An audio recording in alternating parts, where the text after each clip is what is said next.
ini kenalin dulu, ini masih lupa saya kenal. Bukan. Jadi dari hari itu masih saya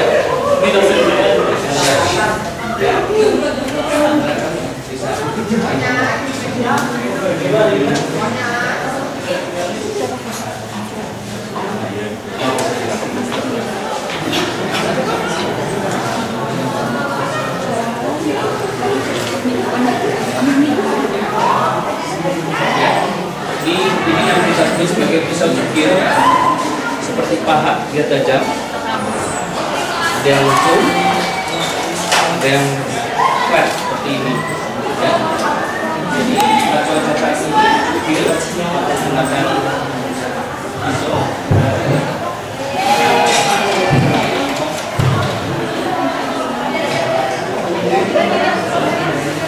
Ini mau di dalam ya. Jadi kita bisa gambar di sini, kemudian dengan tangan kanan atau tangan kiri, ya. Ini langsung kita serius, ini boleh dicukir. Nanti minta ke Benny ya, biar reimburse. Ini yang kita cukir.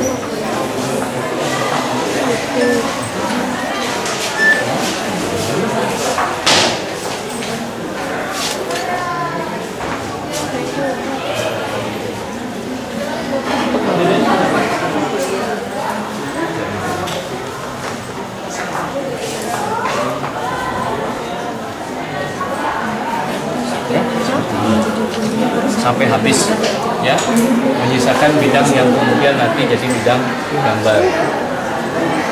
Oke, tok damang tok.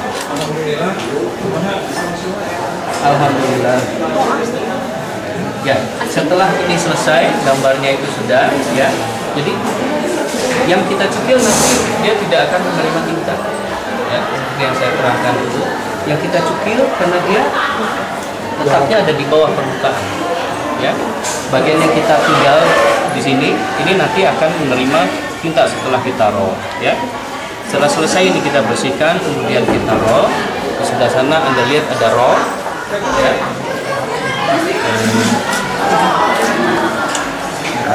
Ya. Dan ini yang saya ceritakan sebagai ink slab. Ink slab ini kalau zaman sekarang sudah pakai kaca, tapi kalau zaman bahula ini pakai limestone, ini batu kapur, ya. Jadi tinta kita sebar di sini, kemudian kita roll, ya. Setelah tintanya merata, baru kita pindahkan tinta itu ke atas acuan cetaknya, ya. Setelah itu baru, ya.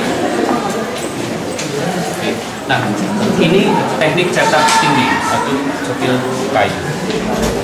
Kalau teknik cetak dalam, sorry Pak Deden, ini kenalin, ini rekan saya dulu, ini Kang Deden Hendan Durrahman. Ini beliau dosen di sini sekarang. Ini kami dari Institut Manajemen Terkenal, dari desain komunikasi visual. Kita pengen nyarewong sini, ya. Jadi ini, ya. Kemudian ada teknik cetak dalam. Kalau tadinya acuan cetaknya dari kayu atau hardboard, kalau teknik cetak dalam acuan cetaknya dari logam, ya. Biasanya logam yang dipakai adalah tembaga yang ketebalannya sekitar mulai dari 0,6 sampai 1,2 masih bisa dipakai, ya. Ya, itu sayangnya memang kita nggak bisa semuanya bisa kita lihat. Ini sudah Enggak. Boleh, karena ini milik punya 4 base teknik, ya. Cetak tinggi yang tadi disebutkan, cetak dalam yang menggunakan logam, kayak cetak uang juga ya salah satunya. Terus ada cetak sampling atau cetak sablon, dan satu lagi cetak datar litografi yang kemudian kalian mengenalnya menjadi offset. Ini nanti kita kita lihat beberapa contohnya. Jadi di sini pelajaran utama adalah cetak tinggi karena itu yang paling tua tekniknya juga yang paling dalam. Ini salah satu contoh yang hasil dari kecil. Berbanding terbalik tercetaknya. Jadi bagian yang paling tinggi yang kena roll tinta, nanti itu yang bagiannya tercetak di atas kertas. Jadi di press dengan ini, makanya sekarang semua percetakan disebutnya press karena memang ditekan di press. Ini adalah mesin yang lumayan sudah mulai berevolusi dari mulai yang di press itu sampai yang di roll. Tapi tenaga yang dipakai tidak sekeras untuk press yang sebelumnya. Hasil cetaknya bisa kita lihat nanti dari yang dan ini nanti akan memperlihatkan beberapa plat cukil kayu dan hasil cetaknya seperti apa. Di studi bawah ini kita juga mempunyai tipografi basic belai sats atau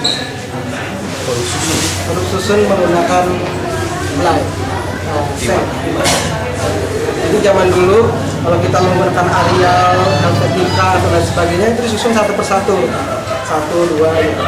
Terus nanti itu bagian cetak yang paling tingginya itu cetak ke kertas.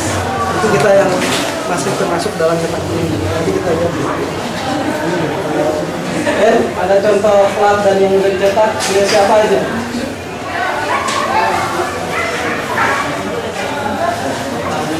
Jadi kalau untuk cukil kayu ini tidak selalu harus menggunakan mesin, jadi bisa menggunakan sendok ya, botol atau apa. Ini contoh cetakan yang dihasilkan dan ini platnya seperti ini.